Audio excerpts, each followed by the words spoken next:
Morning students, today language से संबंधित हम 4 मॉड्यूल डिस्कस करेंगे। फर्स्ट मॉड्यूल जो सबसे इम्पोर्टेंट मॉड्यूल है इंग्लिश का, that is listening. Then secondly reading, speaking and writing. English में लर्नर के लिए जो न्यूली स्टार्ट करता है लर्निंग को, इंग्लिश सीखना शुरू करता है, उसके लिए उसे 4 मॉड्यूल्स के गो थ्रू होना पड़ता है। पहला मॉड्यूल जिसे हम इंग्लिश में बोलते हैं लिसनिंग, और हिंदी में इसे हम कहते हैं सुनना। दूसरी चीज स्पीकिंग का मतलब होता है हिंदी में बोलना। Third thing that is reading का इंग्लिश में हिंदी में मतलब है पढ़ना। और फोर्थ मॉड्यूल जिसे हम राइटिंग कहते हैं, इसका हिंदी में मीनिंग बनता है लिखना। तो these are the 4 modules in English में लर्निंग के लिए, नई लैंग्वेज को सीखने के लिए, किसी भी नई भाषा को सीखने के लिए ये चारों बेसिक मॉड्यूल जरूरी होते हैं। तो आज scholars, students, watchers and listeners, readers, speakers, writers of the language जो हमें देख रहे हैं, आज हम उन्हें हमारे जो बेसिक्स हैं किसी भी भाषा को सीखने के, और स्पेशली इंग्लिश लैंग्वेज को सीखने के, कि इंग्लिश लैंग्वेज को कैसे सुना जाता है, कैसे फिर उसको हम बोला जाता है, फिर कैसे इसको पढ़ा जाता है और कैसे इसको लिखा जाता है। ये चारों मॉड्यूल इंग्लिश के हम करेक्टली और एक्यूरेटली इसकी प्रोनाउंसिएशन करने के लिए आज हम आपके सामने प्रेजेंट कर रहे हैं। फर्स्ट थिंग दैट इज जो हम लैंग्वेज के अंदर सीखते हैं, पहली चीज जहां से हम शुरू करते हैं दैट इज लिसनिंग, जिसे हम कहते हैं लिसनिंग। दूसरा मॉड्यूल जिसे हम कहते हैं that is speaking. Third module is writing and fourth module is reading. ये सीखने के मॉड्यूल हैं किसी भी नई भाषा को, इसे हम लर्निंग के मॉड्यूल भी कहते हैं। सो एवरीवन, हर कोई जो सुनता है, he may claim that, he may say that he is doing listening, he is listening well, undoubtedly he can say, but accurate listening, correct listening is an art, ये अपने आप में एक कला है। For learning well, for listening well, हमें अच्छे से सुनना means ध्यान से सुनना ठीक है, इट्स ओके, हम लिसनिंग कर रहे हैं बट ध्यान से सुनना।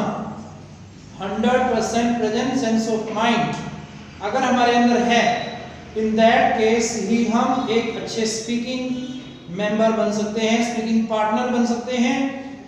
फॉर दैट हमारे पास नाइस प्लेस, नाइस एक्शन और listening with 100% present sense of mind सबसे ज्यादा मैटर करता है।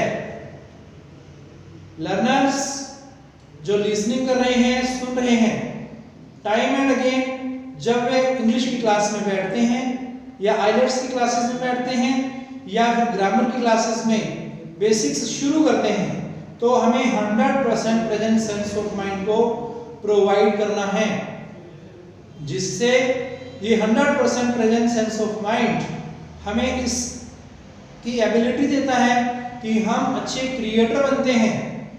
To create something new, to generate, to operate, to develop an idea, हम अपने आइडियाज को डेवलप करने के लिए, अपने थॉट्स को शुरू करने के लिए, कैसे हम अपने विचारों को शुरू करें,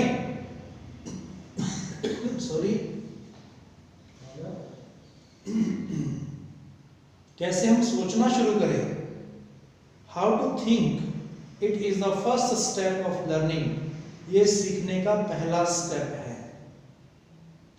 एक्चुअली लर्निंग इंग्लिश के लिए हम 4 मॉड्यूल डिस्कस करते हैं obviously, but one important thing that is most important, वो क्या है? That is how to think. अगर हम इंग्लिश में सोचते हैं, अगर हमारे पास थॉट्स हैं, आइडियाज हैं और वर्ड्स हैं इंग्लिश के, तो डेफिनेटली हम एक अच्छी राइटिंग, रीडिंग, स्पीकिंग और लिसनिंग के जानकार बनते हैं और इसकी कंप्लीट इंफॉर्मेशन के लिए हम ग्रामर की बारीकियों को भी समझते हैं। हमें चारों मॉड्यूल को बारीकी से समझने के लिए ग्रामर की बारीकियों को समझना it's the very important thing.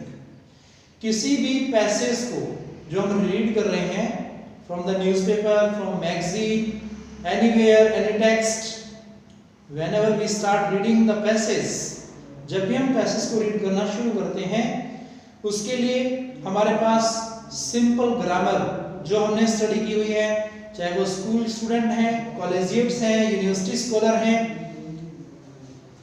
जहां पर भी हम स्टडी कर रहे हैं, उन सभी को एक अच्छी ग्रामर की जरूरत होती है। और उसके अलावा in spite of that grammatical words, यदि हम 100% present sense of mind reading के द्वारा स्टडी करते हैं, तब हम अपने रीडिंग के पैसेज को, जो कि सबसे ज्यादा टफेस्ट माना जाता है, इसको हम द मोस्ट इजीएस्ट बना सकते हैं। और हमारी जो सीखने की टेक्निक्स हैं, जो लर्निंग टेक्निक्स हैं, उसमें रीडिंग का जो मॉड्यूल है, इस मॉड्यूल को इजी बनाने के लिए हम दो टेक्निक यूज करते हैं। One is that skimming and second one is scanning. There are two techniques that are used to solve the reading passage. First is that skimming. Gentlemen, ladies, this idea may come in your mind. What does the meaning of skimming? Skimming का meaning क्या है? Simply you are to get the gross idea of the passage. Passage का gross idea mind में develop करना कि इसमें जो words दिए गए हैं, की वर्ड्स दिए गए हैं, is that words related to our personal, professional, और is that word related to our economy, social science और with any other subject. We are to keep it in our mind for getting the gross idea, that is skimming. इसको हम skimming कहते हैं. Second is that scaling. Scaling का meaning क्या है कि जब हम कोई भी पैसेज रीड करते हैं, तो पैसेज में क्या क्या इंफॉर्मेशन हमसे मांगी गई है, जो इंफॉर्मेशन क्वेश्चन के अंदर हमें मांगी गई है, हमें उसको ही माइंड में रखना है और पूरे पैसेज के अंदर हमें ये सर्च करना है कि वो इंफॉर्मेशन हमें जल्दी से जल्दी कहाँ मिल सकती है, कौन से पैसेज में हम उसको कैप्चर कर सकते हैं. ये माइंड में आइडिया डेवलप करना ही स्केलिंग का पार्ट है. तो ये जो दो टेक्निक हैं, ये सभी जानते हैं, जितने भी आईलेट्स स्कॉलर हैं, जो भी आईएलटीएस के ट्रेनर या टीचर्स हैं, प्रोफेसर या प्रोफेशनल्स हैं. It's my personal experience. I have taught to the university scholars in Cambridge, in Oxford University. I found that, I experienced that to get the complete information, they must know the complete fundamental and foundation course